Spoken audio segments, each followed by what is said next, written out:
Student अज आप 3 question करने हैं।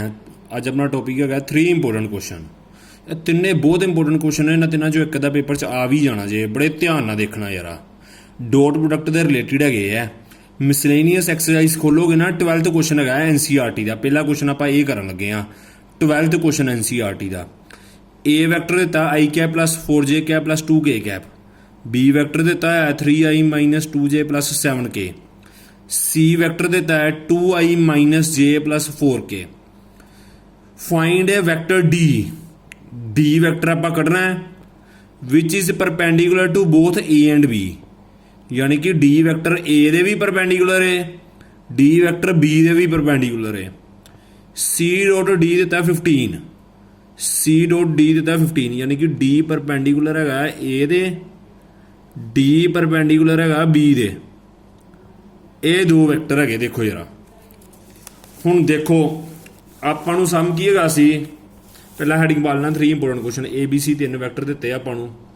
ये सम 2010 12 13 16 18 इन्ने साल पेपर च आया है। बहुत इंपोर्टेंट क्वेश्चन है। Find a vector D.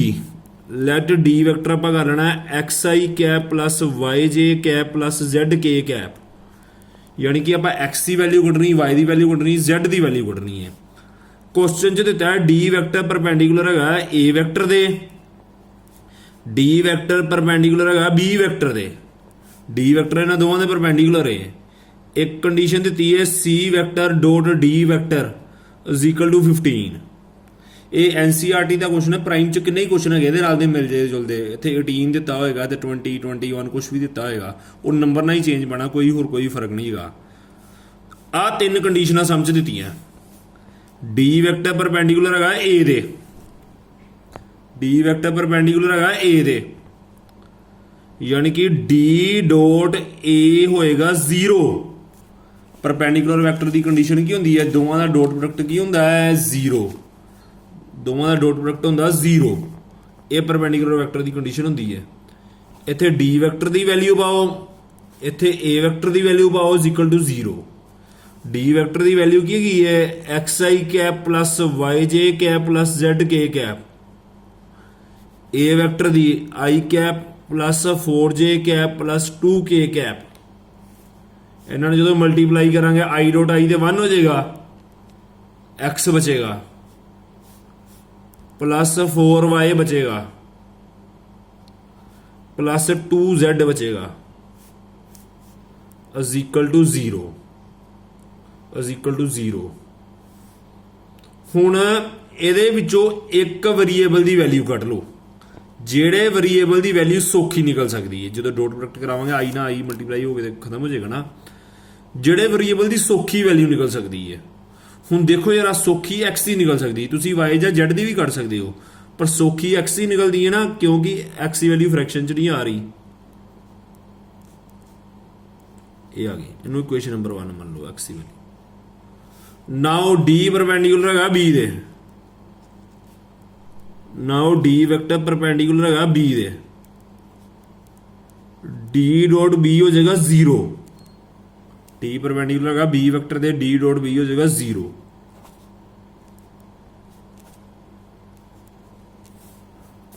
XI cap plus YJ cap plus ZK cap dot b vector. B vector केड़ा है 3i minus 2j plus 7k is equal to हो गया 0। तो जो मल्टीप्लाई करांगे आई वाला आई ना मल्टीप्लाई करांगे 3x आएगा, जी वाला जे ना IJK खत्म हो जाएगा, minus 2y plus 7z is equal to 0। Equation number पा देनी 2। इक्वेशन नंबर पा देनी 2। नाउ एक कंडीशन दी है सी डॉट डी दिता 15। थोड़ा लेंथी सम है, देखो ध्यान ना। नाउ सी डॉट डी दिता 15। इत्थे सी वैक्टर की वैल्यू पाओ, इत्थे डी वैक्टर की इज इक्वल टू 15। इत्थे 15 लगाना, इत्थे 0 ना ला दिओ, पहलियां दो च परपेंडिकुलर ही तां 0 लाया है। ये समझ ही दिता है c dot d 15। C vector है 2i minus J plus 4k, XI cap plus YJ cap plus ZK cap is equal to 15। Multiply करांगे 2x minus y plus 4z is equal to 15 ਇਹਨੂੰ ਥਰਡ ਇਕੁਏਸ਼ਨ ਮੰਨਣਾ। ਹੁਣ ਪਹਿਲੀ ਦੂਜੀ ਤੇ ਤੀਜੀ equation ਨਾਲ ਵੇਖੋ, ਇਹ ਮਤਲਬ ਇਕੁਏਸ਼ਨਾਂ ਤਿੰਨ ਨੇ। ਪਹਿਲਾਂ ਇਹਨੂੰ ਆਪਾਂ ਦੋ ਇਕੁਏਸ਼ਨ ਚ ਕਨਵਰਟ ਕਰਨਾ, ਤਿੰਨ ਵੇਰੀਏਬਲ ਤੋਂ ਦੋ ਵੇਰੀਏਬਲ ਚ ਕਨਵਰਟ ਕਰਨਾ ਹੈ। ਹੁਣ x ਦੀ ਵੈਲਿਊ ਆਪਾਂ ਕੱਢੀਏ ਨਾ yz ਦੀ ਫਾਰਮ ਚ, ਇਹ x ਦੀ ਵੈਲਿਊ ਇੱਕ ਵਾਰੀ ਆਲੀ ਇਕੁਏਸ਼ਨ ਚ ਭਰਨੀ ਆ ਆਪਾਂ, ਇੱਕ ਵਾਰੀ ਆਲੀ ਇਕੁਏਸ਼ਨ ਚ ਭਰਨੀ ਹੈ। ਜਦੋਂ x ਦੀ ਵੈਲਿਊ yz ਵਾਲੀ ਇਸ ਇਕੁਏਸ਼ਨ ਚ ਭਰਾਂਗੇ ਆਪਾਂ, ਤੇ ਸਾਰਾ ਸਮ ਦੇਖੋ yz ਦੀ ਇਕੁਏਸ਼ਨ ਚ ਬਣ ਜਾਏਗਾ। ਇੱਥੇ ਵੀ x ਦੀ ਵੈਲਿਊ ਚ ਭਰਾਂਗੇ, ਸਾਰਾ ਸਮ yz ਚ ਆ ਜਾਏਗਾ। ਦੋ ਇਕੁਏਸ਼ਨ ਆ ਜਾਣਗੀਆਂ yz ਦੀ ਫਾਰਮ ਚ, ਤੇ yz ਦੀ ਫਾਰਮ ਚ ਆਪਾਂ ਇਕੁਏਸ਼ਨਾਂ ਸੋਲਵ ਕਰ ਲਾਂਗੇ। ਅਗਲਾ ਸਟੈਪ ਆਪਾਂ ਕੀ ਲਿਖਣਾ ਹੈ, put first equation in second and third. ਆਪਾਂ ਇਹ ਲਿਖਣਾ ਹੈ put equation first in equation second and equation third. ਹੁਣ ਇਕੁਏਸ਼ਨ ਫਸਟ ਦੇਖੋ, ਇਕੁਏਸ਼ਨ ਫਸਟ ਵੇਖੋ ਜਰਾ, ਆ ਵੈਲਿਊ ਚੁੱਕੋ, ਇਹਦੇ ਵਿੱਚ ਭਰੋ। ਸੈਕਿੰਡ ਇਕੁਏਸ਼ਨ ਹੈਗੀ ਹੈ 3x ਹੈ ਨਾ, 3 ਬ੍ਰੈਕਟ ਚ ਆਪਾਂ x ਦੀ ਵੈਲਿਊ ਲਾਵਾਂਗੇ, -2y + 7z, -2y + 7z is equal to 0। x ਦੀ ਵੈਲਿਊ ਹੈਗੀ ਹੈ -4y -2z, -4y -2z, -2y + 7z। ਜਦੋਂ ਫਸਟ ਇਕੁਏਸ਼ਨ ਨੂੰ ਥਰਡ ਇਕੁਏਸ਼ਨ ਚ ਭਰਾਂਗੇ, ਥਰਡ ਇਕੁਏਸ਼ਨ ਆ ਲਈ ਗਈ ਹੈ 2x - y + 4z is equal to 15। 2 × x - y + 4z is equal to 15। ਇਹ ਵੀ yz ਦੀ ਫਾਰਮ ਚ ਇਕੁਏਸ਼ਨ ਆ ਜਾਏਗੀ, ਇਹ ਵੀ yz ਦੀ ਫਾਰਮ ਚ ਇਕੁਏਸ਼ਨ ਆ ਜਾਏਗੀ। ਇਹਦੇ x ਦੀ ਵੈਲਿਊ ਭਰੋ, -4y -2z, -12y -6z, ਇੱਥੇ ਆ ਜਾਏਗਾ 7z। ਇੱਧਰੋਂ ਆ ਜਾਏਗਾ -14y + z। yz ਦੀ ਫਾਰਮ ਚ ਇਕੁਏਸ਼ਨ ਆ ਗਈ ਨਾ, ਯਾਨੀ ਕਿ ਲਿਖ ਲਓ z is equal to 14y, ਲਿਖ ਲਓ z is equal to 14y ਲਿਖ ਲਓ। ਇੱਥੇ ਪਾਓ -8y -4z -y + 4z is equal to 15। ਜਦੋਂ ਇਹਨੂੰ ਸੋਲਵ ਆਊਟ ਕਰੋਗੇ, ਇਹ ਬੜਾ ਸੌਖਾ ਸੋਲਵ ਹੋ ਜਾਣਾ। ਇੱਧਰ ਆ ਜਾਏਗਾ -9y ਇਜ਼ ਇਕੁਅਲ ਟੂ 15, ਯਾਨੀ ਕਿ ਜਦੋਂ ਉਹਦੇ ਜਾ ਕੇ ਡਿਵਾਈਡ ਹੋਏਗਾ, y ਦੀ ਵੈਲਿਊ ਆਏਗੀ -5/3, y ਦੀ ਵੈਲਿਊ ਆਏਗੀ -5/3। ਇਹਨੂੰ ਆਪਾਂ ਇਹ 'ਚ ਪੁੱਟ ਕਰ ਦਿੰਦੇ ਹਾਂ, z ਵੀ ਆ ਜਾਣਾ, z ਆ ਜਾਣਾ -70/3। ਪੁੱਟ yz ਇਨ ਫਸਟ ਇਕੁਏਸ਼ਨ ਚਲਾ ਦੇਣਾ। ਫਸਟ ਇਕੁਏਸ਼ਨ ਹੈਗੀ ਨਾ, x ਦੀ ਵੈਲਿਊ ਹੈਗੀ -4y -2z। ਇਹ 'ਚ ਆਪਾਂ ਭਰਾਂਗੇ -4 × y -2 × z, z ਦੀ ਹੈਗੀ -70/3। तो सोल्व करांगे 20/3, इधर आ जाएगा 140/3। x की वैल्यू आ जाएगी 160/3, x की वैल्यू आ जाएगी 1/60/3। यानी कि डी वैक्टर आप कट रहा है, डी वैक्टर है xi कैप, यानी कि 160/3 i cap plus yj cap. y की वैल्यू आई हुई -5/3 -5/3 j कैप, z ਦੀ ਵੈਲਿਊ ਹੈਗੀ ਹੈ ਮਾਈਨਸ ਹੈਗੀ ਹੈ -70/3 k ਹੈ। ਬਹੁਤ ਇੰਪੋਰਟੈਂਟ ਕੁਐਸਚਨ ਹੈਗਾ, ਇਹਦੇ ਰਿਲੇਟਡ ਪ੍ਰਾਈਮ ਤੇ ਕਿੰਨੇ ਕੁਐਸਚਨ ਹੈਗੇ, ਕਰਿਓ ਸੋਲਵ। ਕਿੰਨੀ ਵਾਰੀ ਪੇਪਰ 'ਚ ਆਇਆ। ਹੁਣ 3 ਇੰਪੋਰਟੈਂਟ ਕੁਐਸਚਨ ਕਰਨੇ ਆਪਾਂ। 13 ਦੇਖੋ ਜਰਾ, ਆਪਾਂ ਮਿਸਲੇਨੀਅਸ ਦਾ 13th ਕੁਐਸਚਨ ਕਰਨ ਲੱਗੇ ਆ। ਮਿਸਲੇਨੀਅਸ ਦਾ 13th ਕੁਐਸਚਨ ਦੇਖੋ ਜਰਾ। ਦੀ ਸਕੇਲਰ ਪ੍ਰੋਡਕਟ ਦਾ ਉਹਨਾਂ ਦਾ dot product of the vector, मतलब scalar product of the vector, मतलब पहला आला वैक्टर लिख दो, scalar product of the vector, यानी कि पहले वैक्टर मान लो, चलो ए वैक्टर थोड़ा सौखा कर देने, पहले वैक्टर ए वैक्टर मान लो, ए वैक्टर डॉट पाओ। स्केलर प्रोडक्ट क्या है ना, ए वैक्टर पहले वैक्टर ए वैक्टर मान लिया, डॉट पा लिया।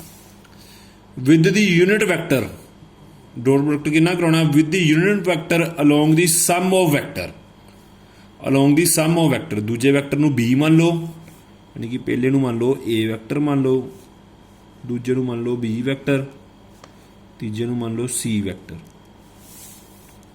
Dot b vector plus c vector with the unit vector along the sum of vector. Unit vector ਦਾ ਮਤਲਬ ਹੁੰਦਾ ਹੈ ਦੋਵਾਂ ਵੈਕਟਰ ਨੂੰ ਪਲੱਸ ਕਰਨਾ, ਸਮ ਗਿਆ ਨਾ, ਪਹਿਲਾਂ ਦੋਵਾਂ ਵੈਕਟਰ ਨੂੰ ਪਲੱਸ ਕਰਨਾ, ਬਾਅਦ 'ਚ ਉਹਦੇ ਮੋਡੂਲਸ ਨਾਲ ਡਿਵਾਈਡ ਕਰਨਾ, ਯੂਨਿਟ ਵੈਕਟਰ। ਪਹਿਲੇ ਨੂੰ A ਵੈਕਟਰ ਬਣਾਇਆ, ਦੂਜੇ ਨੂੰ B, ਤੀਜੇ ਨੂੰ C। ਸਿਰਫ ਪਹਿਲੀ ਲਾਈਨ ਧਿਆਨ ਨਾਲ ਸਮਝ ਲਓ, ਸਾਰਾ ਸਮ ਸੋਲਵ ਹੋ ਜਾਣਾ। ਅੱਗੇ ਲਿਖਿਆ ਹੈ is equal to 1, is equal to 1, ਇੱਥੇ ਇਕੁਅਲ ਟੂ ਪਾ ਦਿਓ 1। Find the value of lambda, find the value of lambda ਹੈਗਾ ਕੁਐਸਚਨ 'ਚ, ਇਹ ਲਿਖਿਆ ਹੋਇਆ find the value of lambda. The scalar product of the vector, ਪਹਿਲੇ ਵੈਕਟਰ ਨੂੰ A ਵੈਕਟਰ ਬਣਾਇਆ, ਇੱਥੇ ਲੈ ਦਿਓ I cap plus J cap plus K cap. Scalar ਦਾ ਮਤਲਬ ਹੁੰਦਾ dot product with the unit vector along the sum of vector. ਦੂਜੇ ਦੋ ਵੈਕਟਰ ਨੂੰ ਕਰਨਾ ਪਲੱਸ, ਦੂਜੇ ਦੋ ਵੈਕਟਰ ਨੂੰ ਕਰਨਾ ਪਲੱਸ। ਹੁਣ ਜਦੋਂ ਇਹਨਾਂ ਦੋਵਾਂ ਨੂੰ ਆਪਾਂ ਪਲੱਸ ਕਰਾਂਗੇ, ਇਹਨਾਂ ਦੋਵਾਂ ਨੂੰ ਆਪਾਂ ਪਲੱਸ ਕਰਾਂਗੇ, I ਕੈਪ ਕਾਮਨ ਆ ਜਾਏਗਾ, 2 ਪਲੱਸ ਲੈਮਡਾ ਆਏਗਾ। ਪਹਿਲਾਂ ਤਾਂ I ਵਾਲਾ ਪਲੱਸ ਕਰਨਾ ਹੈ, ਮਤਲਬ 2 ਪਲੱਸ ਲੈਮਡਾ ਆ ਜਾਏਗਾ I ਕੈਪ। J ਵਾਲਾ ਪਲੱਸ ਕਰੋ, 4J ਤੇ 2J ਪਲੱਸ ਕਰਾਂਗੇ, ਆਪਣੇ ਕੋਲ 6J ਆ ਜਾਏਗਾ, 6J ਆ ਜਾਏਗਾ। ਮਾਈਨਸ 5K ਤੇ 3K ਪਲੱਸ ਕਰੋ, ਮਾਈਨਸ 2K ਕੈਪ ਆ ਜਾਏਗਾ, upon under root I cap ਦੇ ਕੋਐਫੀਸ਼ੀਐਂਟ ਦਾ ਸਕੁਅਰ, 2 ਪਲੱਸ ਲੈਮਡਾ ਦਾ ਸਕੁਅਰ ਪਲੱਸ 6 ਦਾ ਸਕੁਅਰ ਮਾਈਨਸ 2 ਦਾ ਸਕੁਅਰ, ਮਾਈਨਸ 2 ਦਾ ਸਕੁਅਰ। डिनोमिनेटर वाली टर्म क्रॉस मल्टीप्लाई करो, ऊपर आई वाला आई ना मल्टीप्लाई करांगे, आई तो खत्म हो जाएगा, इधरों 1 ही होगा, 2 प्लस लैम्डा बचेगा। जी वाला जी ना मल्टीप्लाई करांगे 6, के वाला माइनस 2 ना मल्टीप्लाई करांगे minus 2, under root 2 plus lambda का स्क्वायर 36 प्लस 4, और ना कैंसल आउट हो जाएगा, लैम्डा प्लस 6 बचेगा। इधर a प्लस बी का होल स्क्वायर खोलो, A square plus B square plus 4 lambda 40 आ जाएगा। स्क्वेयरिंग बोथ साइड करांगे तो a प्लस बी का होल स्क्वायर होएगा, 36 लैम्डा नहीं, A square plus B square 36 plus 12 lambda. इधर सारा प्लस कर लो, lambda square plus 4 lambda plus 44, lambda square cancel out हो जाएगा, 4 लैम्डा इधर आगे माइनस हो जाएगा, 44 minus 36, 8 lambda is equal to 8 आ जाएगा, लैम्डा इज इक्वल टू 1 आ जाएगा, लैम्डा इज इक्वल टू 1 आ जाएगा। ये आंसर आ जाएगा। बड़ा सौखा सम है, आराम नाल कैलकुलेशन होई नहीं सॉल्व। ये 2 हो गए important question. Third important question मैं करान लगा वहाँ, एग्जाम्पल 30, बहुत इंपोर्टेंट क्वेश्चन है ना, तीनों चो एक अद्धा सम डेफिनेटली पेपर च आ जाना जे। एक कंडीशन वेखो, रिमार्क कर ली इस तो पहले यूज होना इस सम च, जे A vector and B vector are parallel क्या है ਜਾਂ ਕੋਲੀਨੀਅਰ ਕਿਹਾ ਹੈ, ਵੈਸੇ ਇਹਦੇ ਨਾਲ ਦੇ ਮਤਲਬ ਕੋਲੀਨੀਅਰ ਵਾਲੇ ਕ੍ਰੋਸ ਪ੍ਰੋਡਕਟ ਚ ਕਰਾਉਣੀ ਹੈ। 2 ਕੰਡੀਸ਼ਨਾਂ ਲੱਗਦੀਆਂ, ਇੱਕ ਹੁੰਦਾ ਫਸਟ ਵੈਕਟਰ ਜੇ ਪੈਰਲਲ ਕਿਹਾ ਹੈ is equal to lambda times second vector, ਆਹ ਕੰਡੀਸ਼ਨ ਲੱਗਦੀ ਹੈ। First vector is equal to lambda times second vector. Second condition ਲੱਗਦੀ A cross B 0, cross product ਵਾਲੀ ਹਲੇ ਕਰਾਉਣੀ ਹੈ। ਇਸ ਸਮ ਚ ਆ ਯੂਜ਼ ਹੋਣੀ ਹੈ ਤਾਂ ਕਰਾਈ ਹੈ।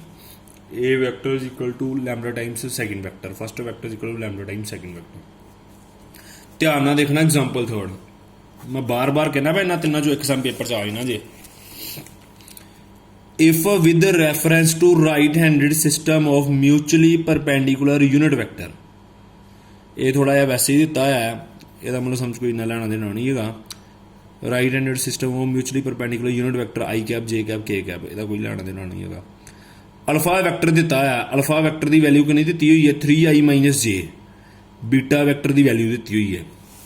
पहला मैं अल्फा वैक्टर लिख लेना 3i माइनस जे, फिर मैं बीटा वैक्टर की वैल्यू लिख लेना 2i प्लस जे माइनस 3k दिता। अगे कंडीशन पढ़ो, express beta in form beta is equal to beta 1 plus beta 2, यानी कि बीटा नू इस फॉर्म च रिप्रजेंट करो। इनडायरैक्ट वे ना उन्हें क्या है, बीटा 1 कड्डो ते बीटा 2 कड्डो। डायरैक्टली नहीं उन्हें क्या find the value beta 1 and beta 2, कहता express beta in form beta is equal to β1 plus β2 मतलब इन्होंने दोनों कटना आप β1 की वैल्यू कट रही है β2 की वैल्यू कट रही है इन्होंने प्लस करके β बनना चाहिए कंडीशन भी लगी हैं β1 is parallel to alpha β2 is perpendicular to alpha condition लगी है β1 जिहड़ा है वो पैरेलल है अल्फा वैक्टर दे आ कंडीशन लगी है एक कंडीशन लगी है β2 परपेंडिकुलर टू अल्फा आ दो कंडीशन समझ दी हुई हैं β1 ये पैरेलल है तो β2 ये परपेंडिकुलर है हुण β1 जे पैरेलल है अल्फा दे मैं तुहानूं रिमार्क कराया एक वेखो यार उपर जे ए ते बी वैक्टर पैरेलल होण first vector is equal to lambda times second vector यानी कि जे β1 पैरेलल है अल्फा दे β1 is equal to lambda times alpha vector β1 is equal to lambda times alpha vector ये आ जाएगा सम अपने कोल इधर आप लिखांगे β1 is equal to lambda times alpha vector 3i minus j β1 की वैल्यू आ जाएगी 3 लैम्डा आई कैप माइनस लैम्डा जे कैप ये β1 की वैल्यू आ जाएगी एक हिसाब का β1 निकल आया पर इन फॉर्म ऑफ लैम्डा आया इन फॉर्म ऑफ लैम्डा आया आप लैम्डा कैलकुलेट करना है हुण दूजी कंडीशन है β2 परपेंडिकुलर टू अल्फा तो β2 के समझ आपको किते भी कुछ नहीं दिता आ इक्वेशन चो पहला आप β2 कढ़ना आली इक्वेशन चो नाउ यानी कि ये आपको समझ दिता है beta is equal to β1 plus β2 दिता है β2 की value कढ़ांगे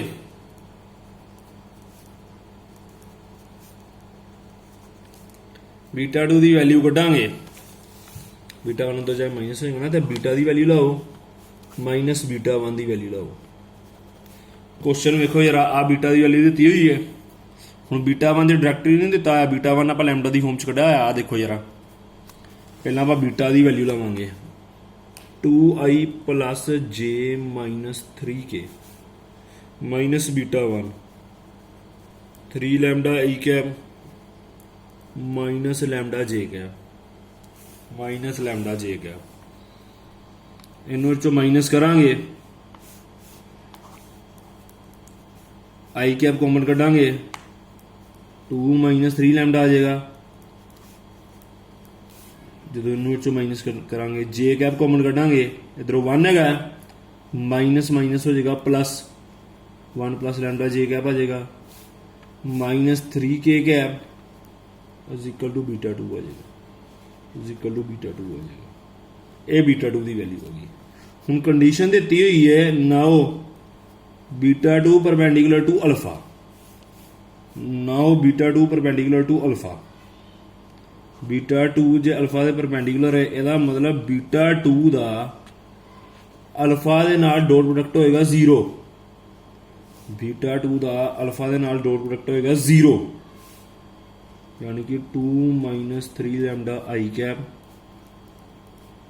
1 plus lambda J cap minus 3k cap dot alpha 3i minus j is equal to 0 इनू इन्ना डॉट प्रोडक्ट करांगे डॉट प्रोडक्ट करांगे आई वाला आई ना मल्टीप्लाई होएगा खत्म हो जाएगा आई 2 माइनस 3 लैम्डा 3 आ जाएगा जे वाला जे ना मल्टीप्लाई करांगे 1 प्लस लैम्डा माइनस 1 हो जाएगा के वाला तो इधर है ही नहीं मतलब इधर 0k है ना वो तो 0 हो जाएगा β2 परपेंडिकुलर अल्फा का इस तो आप लैम्डा की वैल्यू कढ़ लेनी है जो कैलकुलेट करोगे ना ध्यान दे नाल कैलकुलेट करना लैम्डा की वैल्यू आई नहीं अपने को 1/2 चैक कर लेना कट के यही आनी लैम्डा की वैल्यू 1/2 उन्होंने कहा express beta equal to β1 plus β2 lambda की वैल्यू आप एक बारी इधर भरनी है इक्वेशन नंबर 1 एक बारी इच भरनी है इक्वेशन नंबर 2 एक बारी β1 आ जाएगा एक बारी β2 आ जाएगा put lambda in first and second β1 की value 3/2 I cap -1/2 J cap, ये बीटा 1 की वैल्यू आ जाएगी। बीटा 2 की वैल्यू लैम्डा 8 च भरना है, बीटा 1 कटांगे फिर बीटा 2 कटांगे। तो बीटा 2 की वैल्यू देखो जरा, जो ये भरांगे 2 - 3/2 हो जाएगा ना, लैम्डा जी का 1/2 भरांगे इस इक्वेशन वाली इक्वेशन 1 + 1/2 जे कैप -3/2 के कैप, यानी कि बीटा 2 की वैल्यू एलसीएम लाओगे 4 - 3 1 ही हो जाएगा, 1/2 आई कैप प्लस 3/2 जे कैप -3/2 नहीं, इतने लैम्डा नहीं है, इतने लैम्डा नहीं है, देखो जरा इतने नहीं भरनी, इतने -3 के गैप जाना, इतने -3 के गैप जाना। आ बीटा 1 की वैल्यू होगी, आ बीटा 2 की वैल्यू होगी, यही कैलकुलेट करना ही तुहाडा होमवर्क है। बस यही तिने सम रिपीट करने तो ही रिपीट दीस क्वेश्चन, यही तुहाडा होमवर्क है। प्राइम दे 12E एक्सरसाइज दे 31 तक कर लियो सम, प्राइम दे 12E एक्सरसाइज दे 31 तक क्वेश्चन करना। Thank you students.